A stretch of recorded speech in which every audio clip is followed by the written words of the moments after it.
Ruins of Windsor. 4 ounces just arrived from the country squire today. I actually found a review on pipesmagazine.com from someone named, or a member named, Grim Puffer.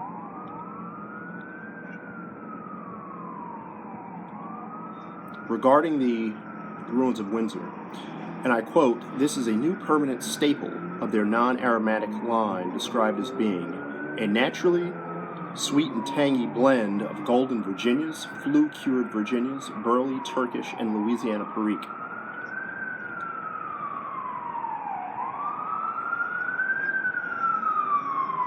A little further down, it says, "Think of smelling a milk chocolate bar next to a green tea bag." And I would say that hits the mark very well, that description.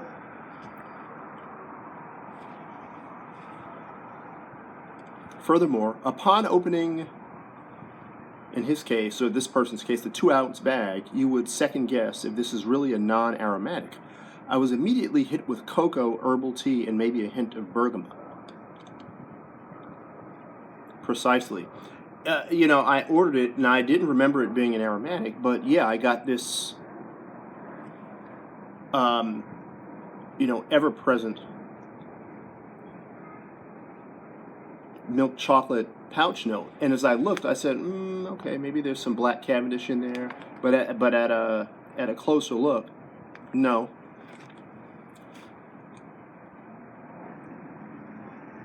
So that's probably the Burleys doing all that. Let's see, what else does it say here?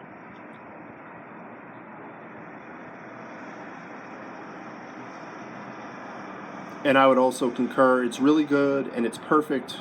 It's a perfect no-nonsense, light it and forget about it blend. Yeah, it burns really well. Oh, by the way, I'm smoking that in this Luciano crap.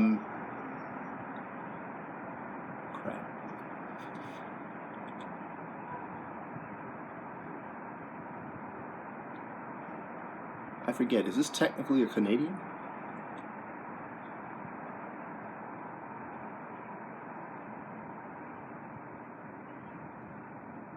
Or is it a lumberman? I think it technically is a Canadian. Lumbermans, I want to say, have saddle stems. I'm embarrassed. I haven't drawn a blank on that. But this is great. Just a little background about this pipe. I got this one for a song also. It has, it's got what I thought when I bought it, some real artisan qualities at like a factory pipe price. It was an unsmoked estate, actually, smoking pipes. I keep a lot of my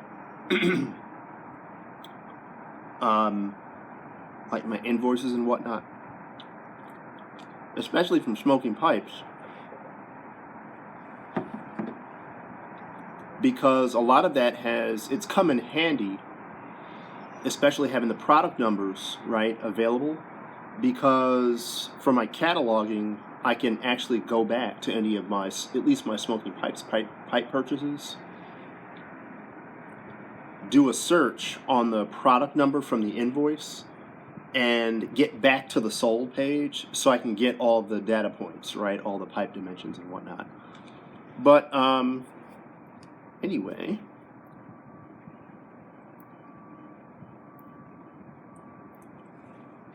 Luciano is an Italian brand, if you couldn't tell by the name. I want to say Luca di Piazza is the carver's name. And then lastly, regarding Ruins of Windsor, for anyone that likes old codger blends, this would be right up your alley, in my opinion. Virginia's not very noticeable, true, and honestly, I could not tell if the bit of tanginess was from them or the Perique.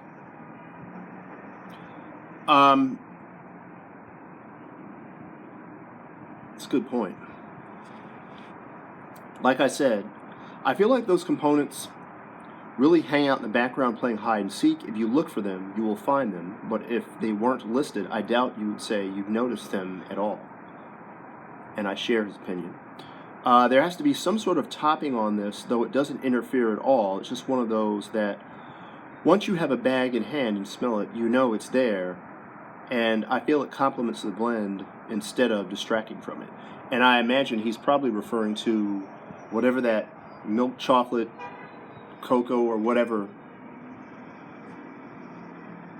note is that you get from the pouch. And actually, before I even open this, right, I got it from the outside of the pouch as well. So, he goes on to say, I would 100% say to those new to the hobby wanting to branch out from aromatics into something else, this is an entirely foolproof blend that does not bite and takes a little babysitting in the cadence department. I pushed this pretty hard today, and it performed perfectly.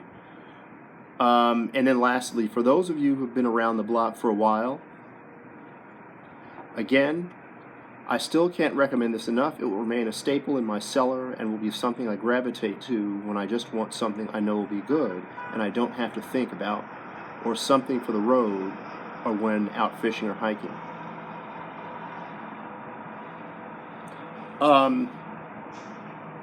I'd say that's a really good review, in that everything that this gentleman describes, I get in this blend.